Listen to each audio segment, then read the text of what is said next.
यहाँ बालकनी पर एक एरिका पाम है। 6-7 साल हो गए होंगे, मुझे तकरीबन कितना टाइम हुआ याद नहीं है। लेकिन मैंने तब से ना रिपोर्ट किया इसको, खाद भी बहुत ज़्यादा नहीं दी, पानी भी मैं इस बालकनी पर ज़्यादा नहीं देती हूँ इसको। और पत्ते ब्राउन हो जाते हैं तो इस शेप में मैं कट करती रहती हूँ। हाँ, और जब धूल मिट्टी लग जाती है ना, जैसे रात में ओस होती है या दिन में धूल काफ़ी चलती है, हम वाटरिंग करते हैं तो मिट्टी चिपक जाती है तो ये गंदा हो जाता है। तो मैं इन पत्तों को भी वॉश करती हूँ। बालकनी पर खूब गंदगी जब फैल जाती है तो फिर मैं बालकनी भी क्लीन करती हूँ। तो इंडोर पर प्लांट्स रखने के बाद मेहनत तो पड़ती ही है, लेकिन ये ऑक्सीजन गिविंग प्लांट हैं। घर में आबो हवा को काफ़ी प्योर रखते हैं और ऐसी हवा हमारी सांसों के लिए ज़रूरी भी है। तो इंडोर प्लांट्स को आप रखिए जहाँ बालकनी पर आपकी धूप नहीं आती हो या बहुत कम आती हो, सिर्फ सनलाइट छन छन कर आने वाली सनलाइट हो। मॉर्निंग में 1-2 घंटे आ जाए, बस इतना काफ़ी इंडोर प्लांट के लिए या फिर एरिका पाम के लिए।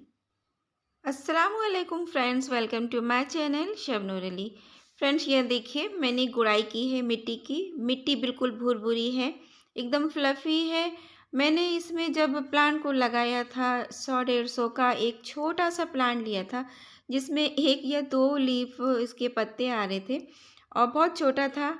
महंगा प्लांट होता ही है, कॉस्टली प्लांट। और इसके लिए एक वेल ड्रेन सॉइल की ज़रूरत होती है जो कि बहुत ज़रूरी है। मिट्टी बेहतरीन होगी तो प्लांट आपका कभी नहीं मरेगा। अक्सर पानी की कमी से ये नहीं मरता, लेकिन ज़्यादती से मर जाता है। मिट्टी देखिए कितनी सूखी हुई है। यहाँ लखनऊ में मैं कहीं प्लॉट से मिट्टी अगर मंगाती हूँ तो इसमें रिवर सैंड मिली होती। मैं चेक कर लेती हूँ कि कितनी ज़रूरत है, उसी हिसाब से मैं रिवर सैंड मिला देती हूँ। और कंपोस्ट तभी मिलाई थी, गोबर खाद या गोट मैन्योर यही मैं यूज़ ही करती हूँ। तो बस तब से इसके अलावा मैंने इसकी रिपोर्टिंग ही नहीं की, ना इसमें खाद दी, कुछ किया ही नहीं। मतलब बिना खाद के भी ये प्लांट आसानी से चलता है, बल्कि ज़्यादा अच्छे से चलता है। तो मैंने इसमें देखा कि जड़ें ऊपर आ रही थी और कुछ इसको मल्टीप्लाई करने के लिए मुझे लगा कि 3 इसमें प्लांट्स हैं। तो अगर मैं एक सेपरेट कर लूँ, तो मैं इसको अलग पॉट में दे सकती हूँ। और ये ज़रूरी भी है कि आपके पास 2 प्लांट हों। अगर आप कभी डेकोरेट करने के लिए रूम में अंदर रखना चाहें तो एक को थोड़ा-सा सनलाइट में रखें थोड़े दिन और एक को बिल्कुल रूम में रखें, फिर बदल दें, उसको थोड़े दिन रखें धूप में, फिर उसको रख दें। इस तरीके से बदल-बदल कर 2 प्लांट होना ज़रूरी है। तो फिर मैंने इसको काफ़ी केयरफुली देखिए मिट्टी को आस-पास खोदा है इस तरीके से। बहुत बड़ा टूल नहीं लिया है, नाइफ़ लिया है, वो भी नुकीला नहीं है। इसमें मैं कोई शार्प नहीं कराती हूँ। बालकनी में मिट्टी की खुदाई वगैरह के लिए ही रखती हूँ, 2-2 नाइफ़ हैं। तो इस तरीके से मैंने देखा कि हाँ, ये सेपरेट हो सकता है।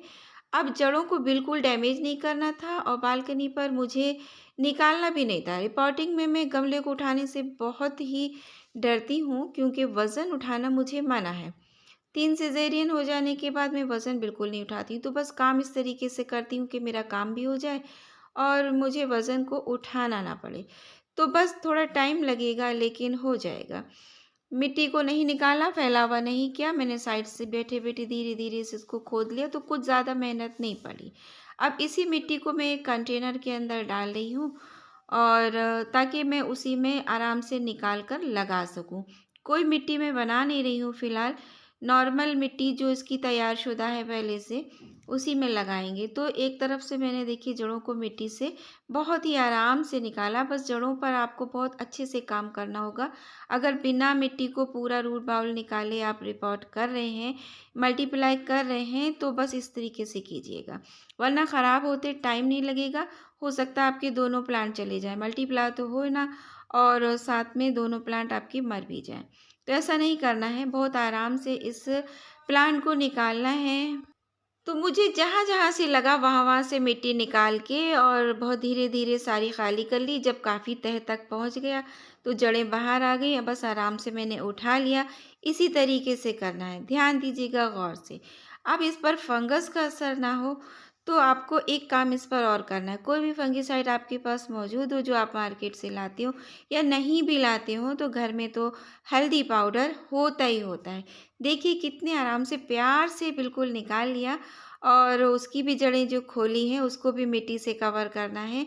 तो फिर मैं यहाँ पर इसमें ड्रेनेज होल है कंटेनर में, छोटे से कंटेनर में लगाऊंगी और पॉट बहुत ज़्यादा बड़ा नहीं दूंगी क्योंकि रूट बाउंड होना एरिका पाम को बहुत पसंद होता है और इसको ज़्यादा रिपोर्ट करने की हर साल ज़रूरत नहीं पड़ती है। जब देखें कि बहुत ही जड़ें भर गई हैं, पानी रुक नहीं रहा है, ठहर नहीं रहा है, तब आप इसको रिपोर्ट कीजिए। छोटे कंटेनर से बड़े कंटेनर में शिफ्ट कर सकते हैं या फिर मल्टीप्लाई करके उसी कंटेनर में भी डाल सकते हैं। दूसरे 2 कंटेनर 3 कंटेनर में 2-3 प्लांट बना सकते हैं। तो मिट्टी खाली की वही मिट्टी मैंने इसमें डाली है, बीच में होल बनाया है और इसको पहले क्या करना, मेरे हाथ में एक फ़ोन है ना, तो फिर इसको मैं काम कर लूँगी तो आपके साथ शेयर करूँगी। लेकिन मैं ये लेकर आई हूँ अपने किचन से हल्दी पाउडर और फंगस ना लगे किसी तरीके की, वो मैं इसकी जड़ों पर डाल दूँगी, मिट्टी में मिला दूँगी। 1 चम्मच बस, जो चाय का चम्मच होता है उसको मैं हल्दी को लेकर आई हूँ, दोनों पॉट में इस्तेमाल कर रही हूँ। इस तरीके से मिट्टी में मिला दीजिए और वाटरिंग जब अगर कर रहे हो तो पानी में मिलाकर वाटरिंग कर दीजिए। किसी शॉक में नहीं जाएगा। देखिए मैंने जड़ों पर अप्लाई किया है और थोड़ा-सा गीला करके भी आप लगा सकते हैं। मैंने छोटा-सा हिस्सा हल्दी का बस इसमें ऐसे ही छिड़क दिया है और रिपॉट करके मैंने इसको, यहीं शेड तो है ही, यहीं रख दूँगी बालकनी पर और फिर दूसरे की मिट्टी मैंने चढ़ा दी है, उसको भी और उसमें हल्दी पाउडर मिला दिया है और प्लांट को वॉश कर देना है, दोनों को। फिर उसके बाद जो ज़मीन पर पानी वगैरह गिरेगा, उसे क्लीन कर देना है।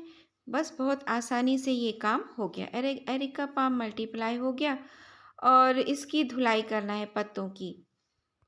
तो जब हम पत्ते धुलेंगे तो चला तो जाएगा ही पानी इसमें और फिर जब तक मिट्टी 2 से 3 इंचेस तक की सूख ना जाए तब तक पानी मत दीजिएगा। तो ये देखिए मैंने वॉश कर दिए हैं पत्ते, साफ़ कर दिए, पानी भी दे दिया और अब क्लीनिंग करूँगी। गैलरी भी नहीं खुल रही है, वीडियो बन नहीं रही है तो सिर्फ फ़ोटो आपके साथ शेयर कर रही हूँ। तो लाइक कीजिए, शेयर कीजिए, चैनल को सब्सक्राइब कीजिए। अल्लाह हाफ़िज़।